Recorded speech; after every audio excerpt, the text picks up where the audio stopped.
Guys, welcome to Mind Muscle Pro. I have a very, very special guest, somebody I know personally, I've known for years actually. And uh, a side note before I introduce him, he's somebody that's inspired me a great deal and given me confidence to do my thing in this field. And I think we don't talk enough about how important it is to share our stories, not only for ourselves, but also to give others courage, like myself, to share theirs and continue to break down the stigma of mental health. And I just appreciate you, man. I personally, it's helped me a great deal. I've been working on my project for about a decade, to be honest with you. And I've come to terms where I'm not ashamed of anything I've been through, and I'm happy about who I am, but it was so hard to take that first jump. And watching your videos over the last few months have really helped me just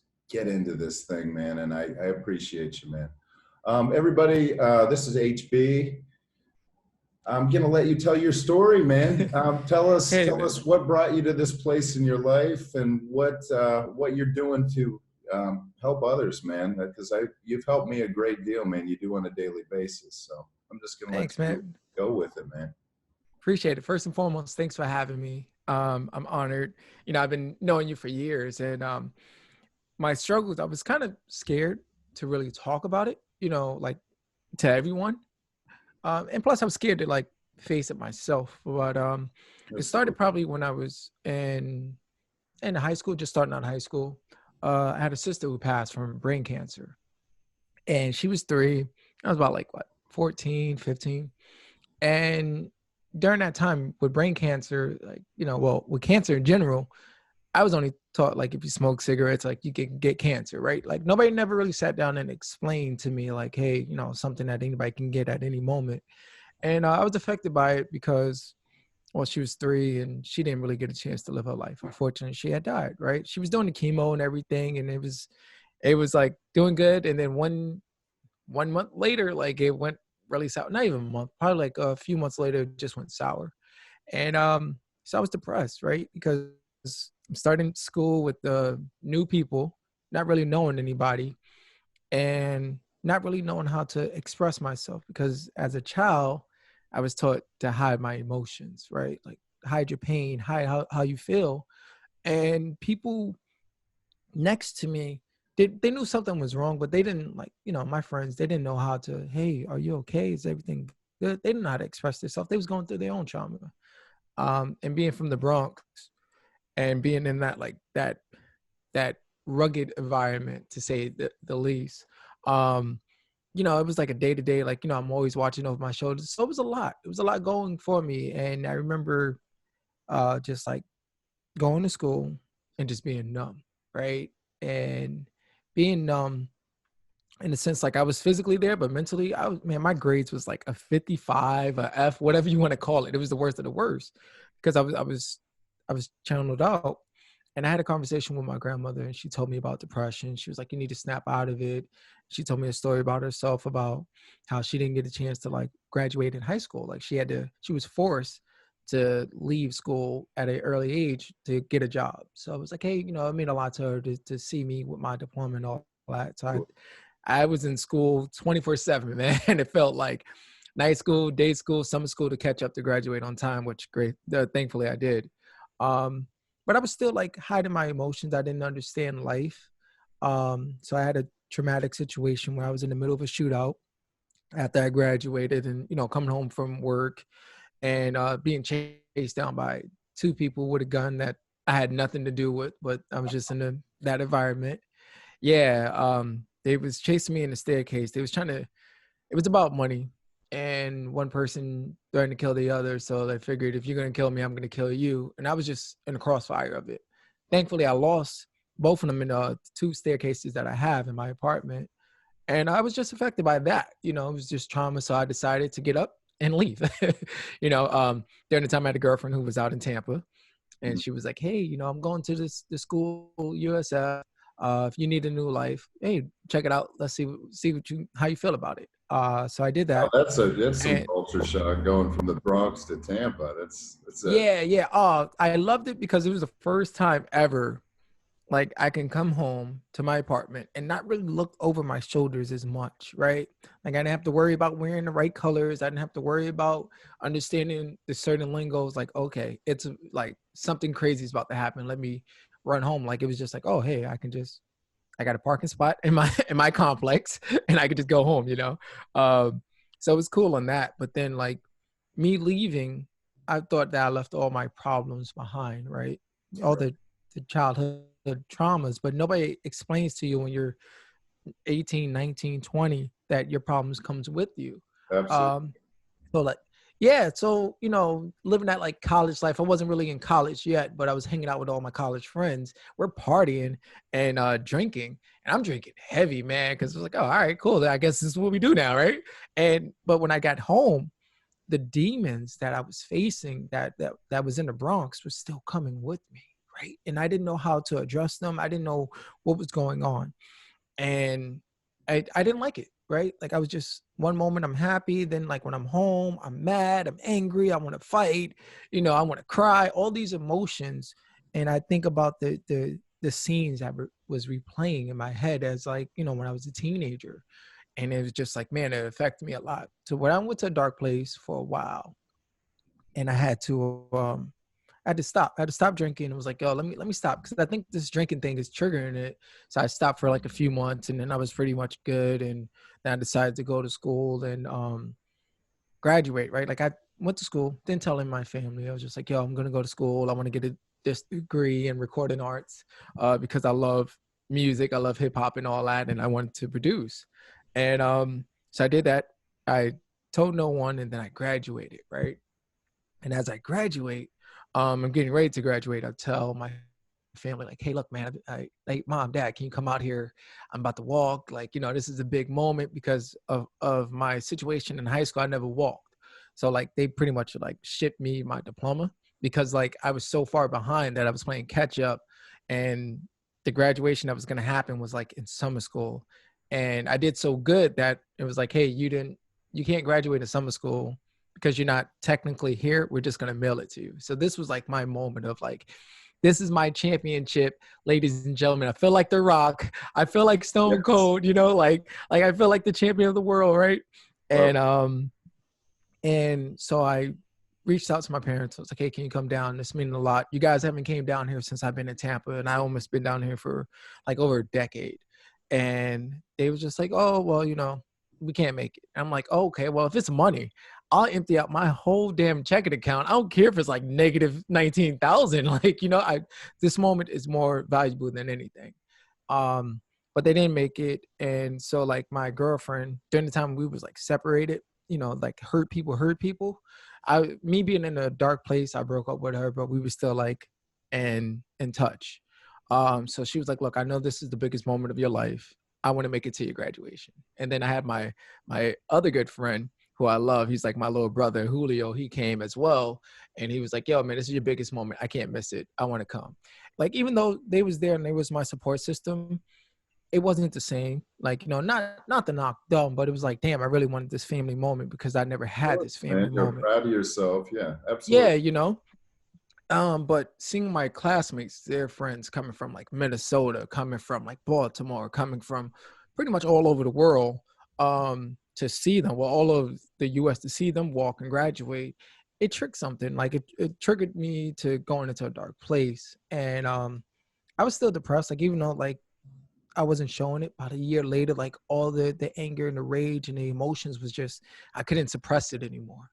It was coming out in the open. It was affecting me at work. It was affecting me in my day-to-day life. I couldn't hide it, right? The drinking, like I wasn't just drinking normal. I was drinking bottles after bottles after bottles after bottles. I'm like, damn, in 2 nights, I had 6 bottles. Like this is not normal, right? And I'm still like functioning, like walking around the house and still like, oh, I know everything. And it's just like, okay, this is not cool. This is not cool. And then unfortunately I tried to overdose. I tried to overdose probably like 3 days in a row. And for some reason, I don't know why, my ex-girlfriend came over my house. And I don't know why she came over, but when she came over, she knocked on my door and I opened it. And I don't even think I locked it. She just came in And like, I was just like hovering over the toilet, just like done. And she's like, oh my God, like, are you okay? Like, no, I never seen you like this. Like, I've been knowing you for years. I've been knowing you since high school. And like, now look at you, like a decade later, like you're done. Like, I never seen you like this. So, she was like, hey, why don't you call the suicide hotline number, try to see if we can like get you some help. And I remember speaking to the representative, the counselor, and she said, how do you feel? Like, how do you trust yourself or by yourself? Like on a scale of 1 to 10. And I was like, oh, that's easy. That's a -20. Like instantly, like a -20. Like first time in my life, I don't trust myself, right? And I barely love myself. Nobody taught me how to love myself. So she recommended I check myself to a mental hospital. So I was like, all right, cool. Let me go. It was probably the best and worst decision of my life. It was the best decision because of the team element, whatnot. The nurse there, they give you like 2 nurses. One to make sure you don't like tackle the other person, and the other one is just like to do the paperwork. And being there, one of the male nurse, he looked at me and he's like, I don't know if you're religious, and I know you feel like like crap right now, but do you like God is going to use you in a way you don't understand, but God's going to use you where you're going to touch so many people. And I'm just looking at this guy, and he reminded me of like a Ruben Studdard type, like like a big teddy bear, like like really like, oh, okay, cool. And I looked at him, Nick, and I just like, look, man, I hear you, but give me my blanket and my pillow. I'm ready to go into bed and cry, bro. Like like I'm at rock bottom right now. I don't want to hear that. But it was a curse because of the psychiatrist that was running the facility. He never talked to me. He talked at me. And in a sense of like, he looked at my file and he wrote something. I never seen a pen to a paper so fast. And he wrote this prescription for me to take. And I said, what is this? And he's like, oh, you have a chemical imbalance. You have to take this. And I said, well, we didn't have a conversation. Like, you don't even know. He's like, all right, read your file. I seen enough. Here you go. And I said, well, is there any other alternatives? And he said, no. Are you rejecting this? And I said, yeah. I was like, at this point in my life, I think, at a certain age, I think, once you're like 20, 28, 29, like, okay, this is who I am. I think I know if I needed some help or something was really wrong with me, right? And he said, no, you need this. You're not going to leave unless you take this. And I Somebody said, that barely knows you too. I'm very familiar with that, and they're just like, "Here you go. This yeah, is he was like, what here, you here. need." But how do you know what I need? You just met me. It's Never had a conversation, never saw my mannerisms or very anything. impersonal. Yeah, I'm so familiar with that. And you yeah. feel like you're not even a person. They're just handing you. It's. I'm sorry. Continue. No, you're good because it seems like a business transaction at this point. Like that's Exactly. how it feels. Exactly. Yeah. Exactly. Let me ask you something. How much of your struggles during that time do you attribute to, you said you were raised to not show emotion, and I think just in society we're kind of in a lot of ways we're taught to not show emotion, and also as men to just internalize things. Do you think a lot of your struggle, obviously you went through terrible tragedy and terrible loss of your sister, and I'm so sorry, by the way. That's I It's all can't right, man. imagine. I'm used to I it. can't imagine. It's a But part of do you life. And attribute a lot of your struggles with having to internalize for so long that it just built and built, and it became too much to handle at some point? yeah, it was a lot. Most of it, like I feel like if the tools that like when you're a kid, you have these tools that you're taught, and the tools that I wasn't taught, unfortunately, created a monster, right? Um, and that led me to like really learn, okay, how can I release these emotions and I can control these demons or tame these demons to the best of my abilities, right? And I did a lot of my things like by self, like self-taught, right? It took a lot of getting uncomfortable, sitting down in the mirror, writing positive notes to myself, writing letters to myself, or just writing, or as I call it, like release writing, right? Like you're just writing all your emotions and just releasing it. But that's what I did. There was some other techniques that I learned. It was like back to the basics, what I called it, that I remember doing as a kid. But like as you get older, you don't do it as much. So like writing was a big part of that, and reading and breaking up, doing things that I wasn't used to doing. You know, I'm used to sitting down, going home, playing my PlayStation or playing my Xbox, right? Okay, that's a pattern that I'm getting accustomed to, and that's not really helping me break my pattern of the trauma, right? Let me do something that's gonna help me break that pattern. Now it could be working out, and working out doesn't have to necessarily saying I'm ripped, but it can be like something simple like jump roping, which I did a lot. um Yoga, meditating, doing stuff that was different, right? But not different in the sense of it's not who I am to my core, but it's also different in the sense of, man, this actually feels good, not only physically, but mentally it feels great as well, Right. you know? I think Yeah. So, we talk a lot about, with a lot of people that have struggled with depression and kind of figured out ways to live happier, healthier lives. Sometimes it's funny because we have to do stuff that's kind of uncomfortable and get out of our comfort zone. But your comfort zone isn't very comfortable if you're depressed anyway. So it's why not try something new? And that's, again, back to your channel. That's one of the things I love about it, because you just talk about the things you experience on a daily basis, and just some little tips, and those tips are so crucial for so many people. I mean, I know, just hearing some of somebody's insight at times where I was in a very dark place would have helped me tremendously, because I was in a place where impersonal doctors trying to say this is what will fix you without asking me how I felt, and yeah. things of that nature. So it really is crucial for I think everybody that's in a pattern of something that's not working, that we consider our comfort zone, to break those habits and try other things, even if they're not maybe what we want to do. Sometimes we have to force ourselves in a different direction Yeah. to find a happier, more peaceful place. Oh yeah, yeah. So like when I was having that conversation with the psychiatrist, right?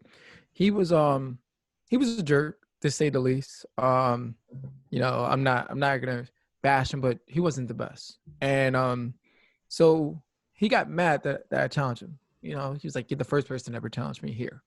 And like, him being a male, that testosterone. Oh, absolutely. Um, so he read my file again and he was like, "Oh, you're from the Bronx." I'm like, "Yeah."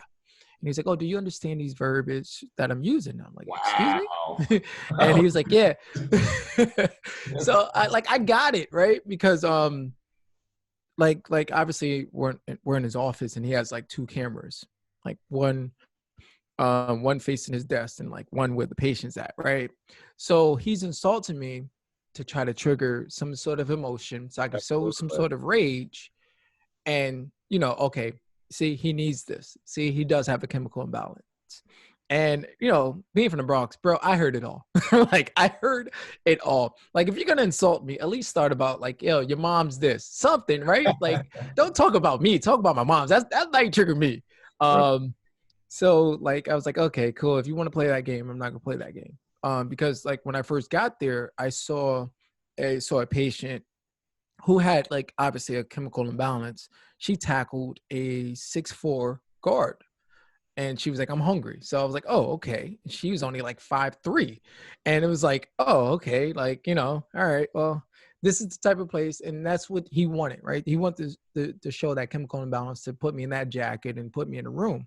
And I remember telling him, I said, "We're not gonna play this game. I think like I was like, I'm broken, right? Like I need to learn how to heal. If I had a chemical imbalance, I was like, if I wanted drugs, I can easily get that on the streets. I'm like, I came here for help, guidance. Do your job." And I went to my bed, and so like my ex-girlfriend, who is now like my wife, right? To before I even get to that, but like now she's my wife. She works in the medical field. So she knows all the terms and lingo, right? So I couldn't pronounce the word, but thankfully I have like a vision where I can Like if I see it, I remember it. So I spelled it out to her and she was like, hey, don't take that. It's a high risk type of low reward. Like it's going to change who you are. It's going to change your mood. If you take it, you're not going to be that like laughable and like lovable person that you are. You're pretty much going to be a zombie. Cool. Say no more. Um, and Nick, I remember we was playing Uno. It's probably like 10 of us. And we're all in there for the same reason. Like we all had the sky is falling type of moment where we're like, man, this is enough. Um, but we're playing Uno, and my buddy next to me, all he had to say was Uno. And like the nurse came out, gave him the medicine or the prescription or whatever. And not even 2 minutes later, like he's just like slurring, like I can't feel, I can't think, just like that. And I'm like, bro, what is wrong with you? And it registered like, wow, whatever she gave him. This is a grown man who is like just like my probably a little bit bigger than me, right? And he's like slurring, and then not even 5 minutes later, he's passed out because it's too strong for him. And that's what the easy answer for a lot of people in that field is to numb and make people zombies. Yeah. Like Oh you said, man. and it's much easier than actually getting to the root of the problem and trying to help people from a perspective of work. Like Yeah. if I go to my job today, I can either have some compassion about somebody and work hard and try to figure out what's going on with them and treat them accordingly, or I can dump these pills in and numb them and go about my day, Go check about my my day. emails and relax. So Yeah. it really is, as you said earlier, it's a business, and it's Yeah. unfortunate. And there are some great people in the mental health field, but we end up dealing with a lot of people that aren't in it for the right reasons. They're in it Yeah. for a paycheck. Oh It's, yeah. Yeah. So the nurse called my name and she's like, hey, you have to take this. And I told her, no, I don't. And I told her, hey, I'm not taking one of these high risk, low reward. And she was just like, how do you know that? And I was like, don't worry about how I know. Cause like they don't give you no internet or anything like that, right? Like they don't give you any access to any of that. So I was like, don't worry, I know. And so she just looked at me and she wrote something down. And then like 2 minutes later, I had to go see the psychiatrist again. And he was just like, you're never gonna leave unless you take this. And I told him that's a lie. It's like, dude, I read what I signed. I volunteered myself here. You have to evaluate me for 3 days to see how I'm doing. And the max that I can stay here is 5 days, right? And he looked at me and smiled. And the look that I know what he wanted to say, like MF, and like you mother effer, right? And like, oh, you're too smart. And I was like, okay, cool. Like after my like 4 or 5 days, I'm out. And once I was out, like he was off like the next day or so, and another psychiatrist came over, and she just like, "Why are you here? Go get a therapist." She was so like helpful in a sense, like she gave me some tips, and she was watching my evaluations, and she was talking to the staff, and she was like, "We're wasting this kid time. Get him out of here. He knows what to do. He'll be fine." So once I left, I instantly did my research on that jerk of a psychiatrist, and I saw that like he was getting fired every like 2.5 years. So I was like, okay, karma's gonna come around. His window's gonna be gone. I didn't have enough energy to go to court with him because I was still like in a broken place. And so I did like some of the things that I learned. I got a journal and got a simple journal like this. And I wrote in it for about 6 months because I booked a vacation. And I was like, hey, I'm going to write into 6 months all my emotions. And when I come back in 6 months with a clear thought, I'm going to read it. And I'm going to look at the triggers, right? Like the weakest point of my game, quote unquote. It's something that I learned from my basketball coach, right? Playing basketball in my like life. He's like, hey, what is the weakest point of your game? If you can't identify it, you can't become a great player.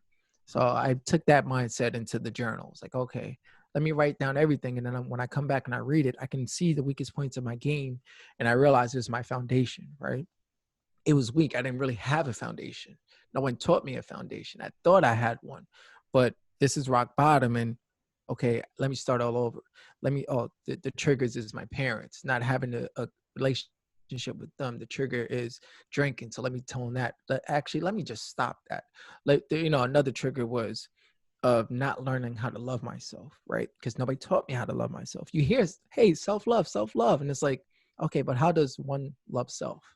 you know, and have to do that and learn how to take care of myself, and then learning, okay, I can't hang out with certain people, not because they're not good for me, but the things that happens to me. Okay, they want to go out to the bars and drink, but when I do drink, the demons that I face at my house, they don't see, right? They don't understand that, like, man, I'm having like a struggle of who I am. So I'm no longer drinking. Therefore, you love to drink. I can't hang out with you like that. It's Mhm. not that I don't love you and I don't want to be around you, but right now, drinking is my weakest point of my game. And I have to learn how to love myself, you know? Absolutely.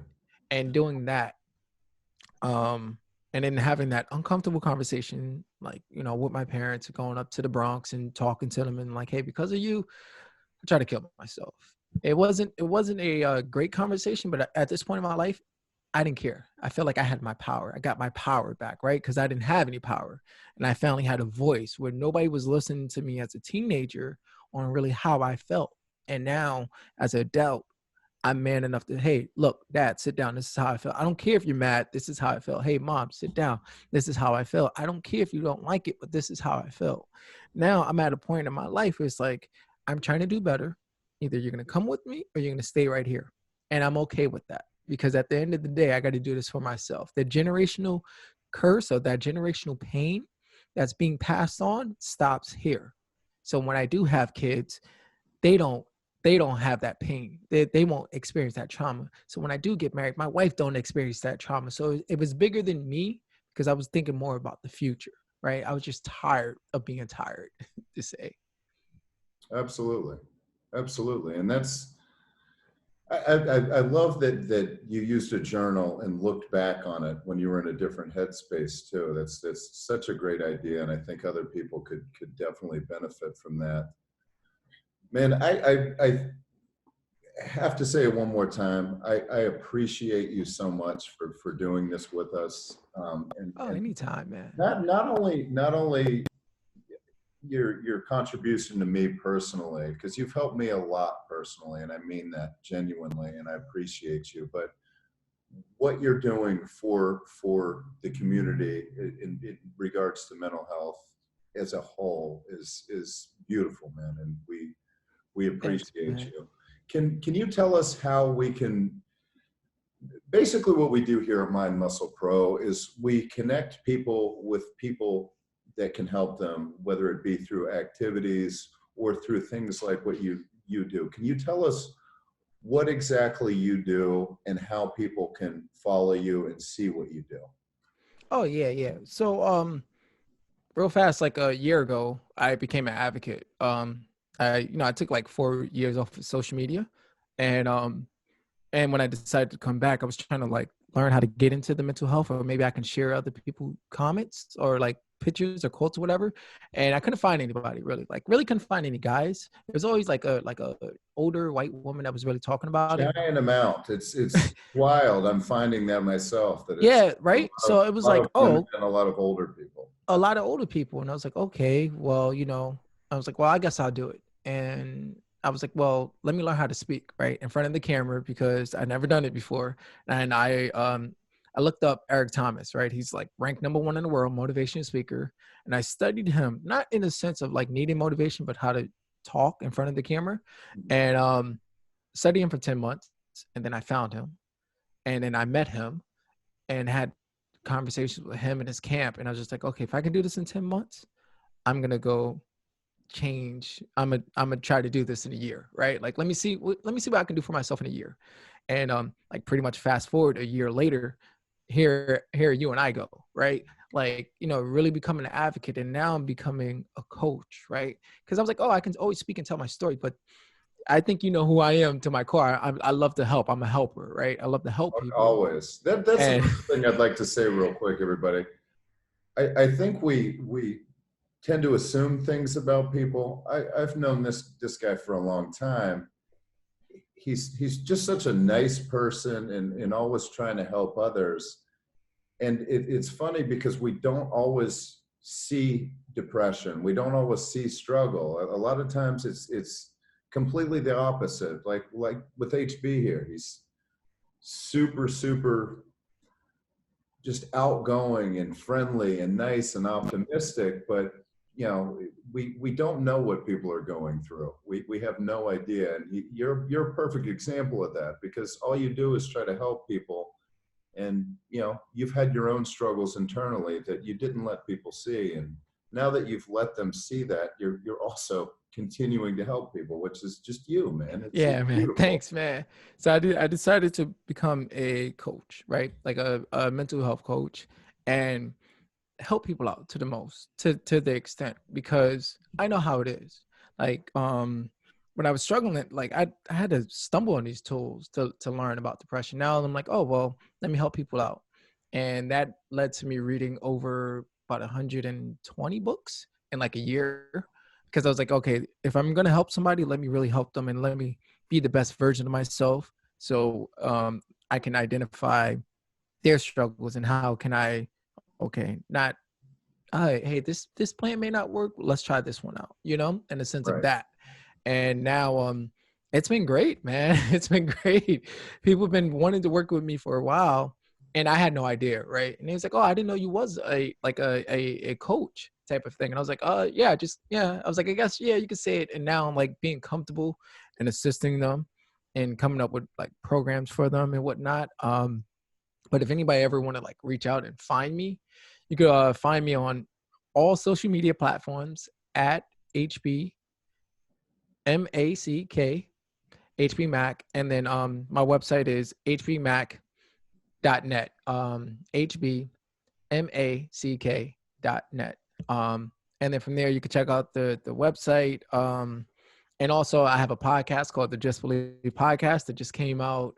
I got I some finally episodes got out. your first episode, by the way, last night. Loved it, loved it, loved it. Thanks, man.